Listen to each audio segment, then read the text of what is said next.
China నుంచి దిగుమతవుతున్న తక్కువ ధర నాసిరకం ఉత్పత్తులను అరికట్టేందుకు భారత ప్రభుత్వం కీలక నిర్ణయం తీసుకుంది. దేశంలోకి దిగుమతయ్యే కొన్ని రకాల స్టీల్ ఉత్పత్తులపై 12% టారిఫ్లు విధించింది. చైనా నుంచి నాసిరకం దిగుమతులను నియంత్రించే లక్ష్యంతో భారత్ ఈ నిర్ణయం తీసుకుంది. 3 ఏళ్ల పాటు ఈ సుంకాలు అమల్లో ఉంటాయని ఆర్థిక మంత్రిత్వ శాఖ నోటిఫికేషన్ జారీ చేసింది. ప్రపంచంలో అతిపెద్ద ఉక్కు ఉత్పత్తుల్లో భారత్ 2వ స్థానంలో ఉంది.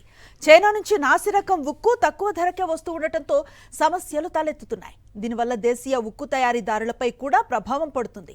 ఈ క్రమంలోనే సుంకాల నిర్ణయాన్ని తీసుకుంది. చైనా, వియత్నాం, నేపాల్ దేశాలకు ఈ సుంకాలు వర్తించనున్నాయి. స్టెయిన్లెస్ స్టీల్ వంటి ప్రత్యేక ఉక్కు ఉత్పత్తులకు కూడా ఇది వర్తిస్తుంది. చైనా నుంచి దిగుమతవుతున్న తక్కువ ధర నాసిరకం ఉత్పత్తులను అరికట్టేందుకు భారత ప్రభుత్వం కీలక నిర్ణయం తీసుకుంది. దేశంలోకి దిగుమతయ్యే కొన్ని రకాల స్టీల్ ఉత్పత్తులపై 12% టారిఫ్లు విధించింది. చైనా నుంచి నాసిరకం దిగుమతులను నియంత్రించే లక్ష్యంతో భారత్ ఈ నిర్ణయం తీసుకుంది. 3 ఏళ్ల పాటు ఈ సుంకాలు అమల్లో ఉంటాయని ఆర్థిక మంత్రిత్వ శాఖ నోటిఫికేషన్ జారీ చేసింది. ప్రపంచంలో అతిపెద్ద ఉక్కు ఉత్పత్తుల్లో భారత్ 2వ స్థానంలో ఉంది.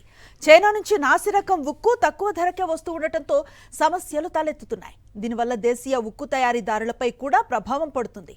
ఈ క్రమంలోనే సుంకాల నిర్ణయాన్ని తీసుకుంది. చైనా, వియత్నాం, నేపాల్ దేశాలకు ఈ సుంకాలు వర్తించనున్నాయి. స్టెయిన్లెస్ స్టీల్ వంటి ప్రత్యేక ఉక్కు ఉత్పత్తులకు కూడా ఇది వర్తిస్తుంది.